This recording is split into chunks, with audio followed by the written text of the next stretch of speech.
मेरा नाम जितेंद्र है और मैं एक दुकानदार हूँ। आज से कुछ साल पहले मैंने घर के करीब ही एक छोटी सी दुकान खोली थी। क्योंकि उस वक्त मेरे पास इतना सामान नहीं था, इसलिए मेरी दुकान पर इतने ग्राहक नहीं आते थे।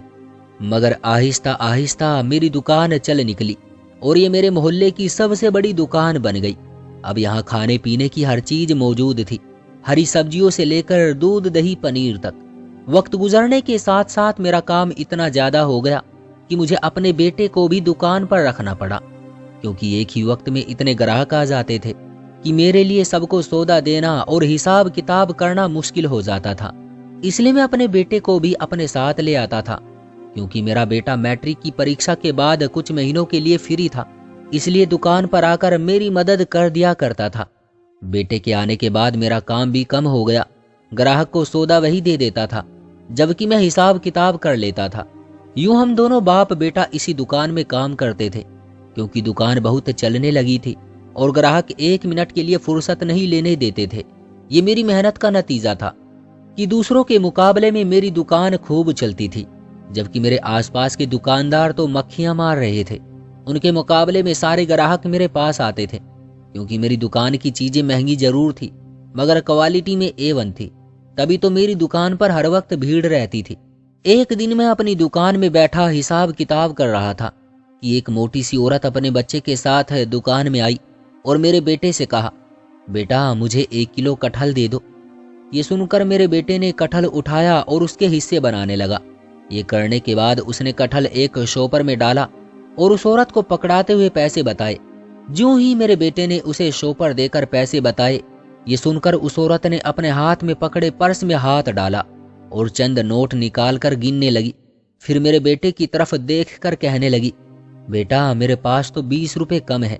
ये सुनकर मेरे बेटे ने मेरी तरफ देखा। मैंने अपने बेटे से कहा, बेटा कटहल वापस रख दो, जब तक पूरे पैसे नहीं मिल जाते कटहल मत देना। ये सुनकर मेरे बेटे ने कटहल वापस ले लिया। जबकि मेरी बात सुनकर वो औरत कहने लगी, दरअसल मैं एक विधवा हूँ, मेरा पति एक एक्सीडेंट में मारा जा चुका है। अब मैं थोड़ी बहुत मेहनत मजदूरी करके अपना घर चला रही हूँ। ये मेरा इकलौता बेटा है जो कि बीमार है, मैं इसका इलाज करवा रही हूँ। इसलिए डॉक्टर ने कहा है कि इसे अच्छी खुराक दो ताकि ये जल्द से जल्द ठीक हो जाए। आज दरअसल मेरे पास पैसे पूरे नहीं है, लेकिन मैं वादा करती हूँ कि कल आपके 20 रुपए दे जाऊंगी। ये सुनकर मैं कहने लगा, देखो बहन, मैं भी कोई अमीर आदमी नहीं हूँ, मैंने भी ये दुकान अपनी मेहनत से बनाई है और मेरे भी छोटे छोटे बच्चे हैं जिनकी जिम्मेदारी मुझ पर है। तुम्हारा बेटा बीमार है तो ये तुम्हारी जिम्मेदारी है, इस सिलसिले में मैं कुछ नहीं कर सकता। सोचो, अगर कल को भगवान न करे मेरे बेटे को कुछ हो जाता है तो मैं तुम्हारे पास थोड़ी आऊंगा कि मेरी मदद कर दो। वैसे भी तुम औरतों का क्या भरोसा। 20 रुपए वापस करने नहीं आई। तो ये सुनकर उस औरत ने मुझे हैरानी से देखा और फिर अपने बेटे का हाथ पकड़कर दुकान से बाहर चली गई और मैं भी काम में लग गया। दूसरे दिन मैंने दुकान खोली और अपने काम में लग गया। क्योंकि मेरा बेटा देर से उठता था, इसलिए वो 10 बजे के बाद ही दुकान पर आता था। इसलिए मैं दुकान की चीजें सेट करने लगा। कुछ देर बाद ग्राहक भी दुकान पर आने लगे और मेरा बेटा भी दुकान पर पहुंच गया। उसके आते ही मुझे याद आया कि मैंने सामने वाले दुकानदार से कल वाले पैसे लेने थे, इसलिए मैंने अपने बेटे से कहा कि सामने वाले अंकल से पैसे ले आओ। ये सुनकर मेरा बेटा दुकान से बाहर निकला तो उसका एक्सीडेंट हो गया। किसी ने मुझे आकर बताया कि मेरा बेटा सड़क पार कर रहा था, एक कार सामने से आई और उसे टक्कर मार कर चली गई। ये सुनते ही मैं जल्दी से बाहर निकला और सड़क पर गिरे अपने बेटे को दुकान में ले आया। बेटे को जख्मी हालत में देखकर रो पड़ा। किसी ने मुझे कांधे से हिलाया और कहा, मैं गाड़ी ले आया हूँ, जल्दी से उसे अस्पताल ले चलते हैं क्योंकि इसका खून बड़ी तेजी से बह रहा है। ये सुनकर मैंने अपने बेटे को बाजुओं में उठाया और गाड़ी में बैठ गया। जवान बेटे को इस हालत में देखकर मेरा दिल खून के आंसू रोने लगा।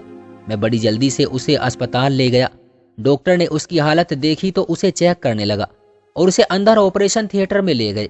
मैं बाहर खड़ा प्रार्थना कर रहा था कि मेरे बेटे को कुछ न हो, क्योंकि उसमें हम दोनों पति पत्नी की जान थी। अभी तो मैंने उसकी माँ को ये खबर नहीं सुनाई थी, वरना वो तो ये खबर सुनकर ही बेहोश हो जाती। कुछ देर बाद जब डॉक्टर ने मेरे बेटे का मुआयना कर लिया तो मेरे पास आया और कहने लगा, उसके लिए खून का बंदोबस्त करो, हमें इसे बचाने के लिए छोटा सा ऑपरेशन करना पड़ेगा। ये सुनकर मैंने अस्पताल वालों से कहा, जितना मुमकिन हो खून का इंतजाम करो, मैं अपने बेटे की खातिर कुछ भी कर सकता हूँ। ये सुनकर एक नर्स ने कहा, हमारे पास इस ग्रुप का खून नहीं है, इसलिए बाहर से ले आए। ये सुनकर मैं परेशान हो गया और मैं बाहर की तरफ भागा ताकि खून का इंतजाम कर सकूं। अचानक उस नर्स ने मुझे पीछे से आवाज दी और करीब आकर कहा, मुझे अभी याद आया है, ये जो सामने औरत बैठी है ना, ये अपना खून बेचने आती है और इसका ग्रुप भी वही है जिस ग्रुप की आपके बेटे को जरूरत है। ये सुनकर मैंने सामने बेंच पर बैठी औरत की तरफ देखा। उस नर्स ने कहा, सामने बैठी औरत से बात करो, ये सही पैसों पर मान जाएगी। और फिर जैसे ही मैं उस औरत की तरफ गया तो मैं तो उसका चेहरा देखकर ही हैरान रह गया, क्योंकि ये तो वही औरत थी जो मेरी दुकान पर अपने बीमार बेटे के साथ कटहल लेने आई थी। ये देखकर मैं घबरा गया, क्योंकि 20 रुपए की खातिर उसे जो कुछ मैंने सुनाया था वो मुझे याद था और शायद उसने भी नहीं भूला होगा।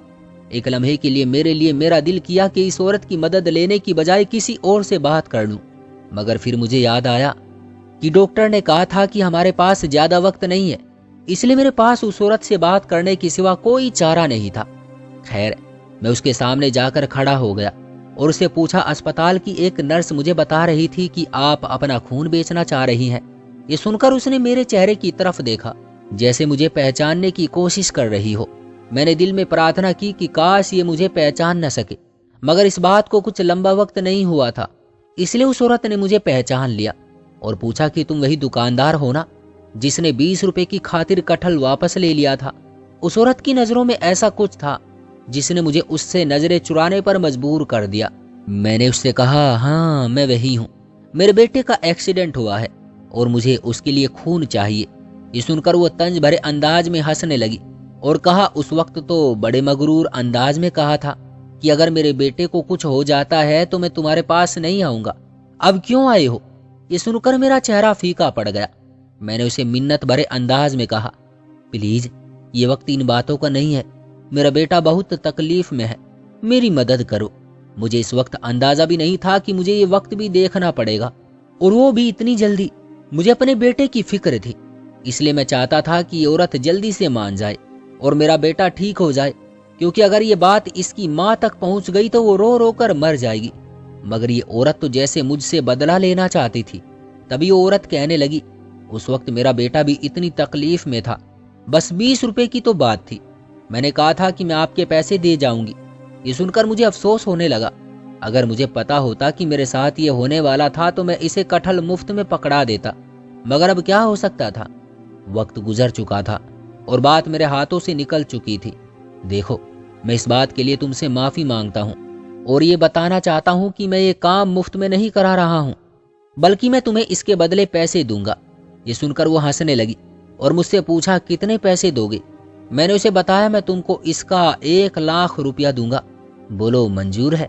ये सुनकर उस औरत ने मेरी तरफ देखा और कहा, अगर तुम मेरे नाम अपनी दुकान भी कर दो तब भी मैं तुम्हारी मदद नहीं कर सकती, क्योंकि उस वक्त तुमने मेरा एहसास नहीं किया था। तुम नहीं जानते कि मैं उस वक्त तुम्हारी दुकान से रोते हुए निकली थी। ये कहकर वो बाहर चली गई और ये देखकर मेरे दिल की धड़कनें एकदम जैसे रुकने लगी। मुझे अपना बेटा अपनी जान से भी ज्यादा प्यारा था।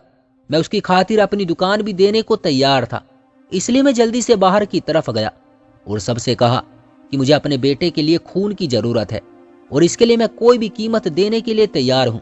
फिर उस बात को कई घंटे गुजर गए, मगर किसी ने मुझसे कोई बात नहीं की। मैं बाहर बैठा रहा, मुझ में अंदर जाने की हिम्मत नहीं थी। मैं बस बाहर बैठा लगातार प्रार्थनाएं करता रहा कि कोई चमत्कार हो जाए और मेरा बेटा बच जाए। इस बात को थोड़ी देर गुजरी थी कि अस्पताल के अंदर से एक आदमी भागता हुआ मेरे पास आया और कहने लगा, अंदर चलो, तुम्हारे बेटे को होश आ गया है।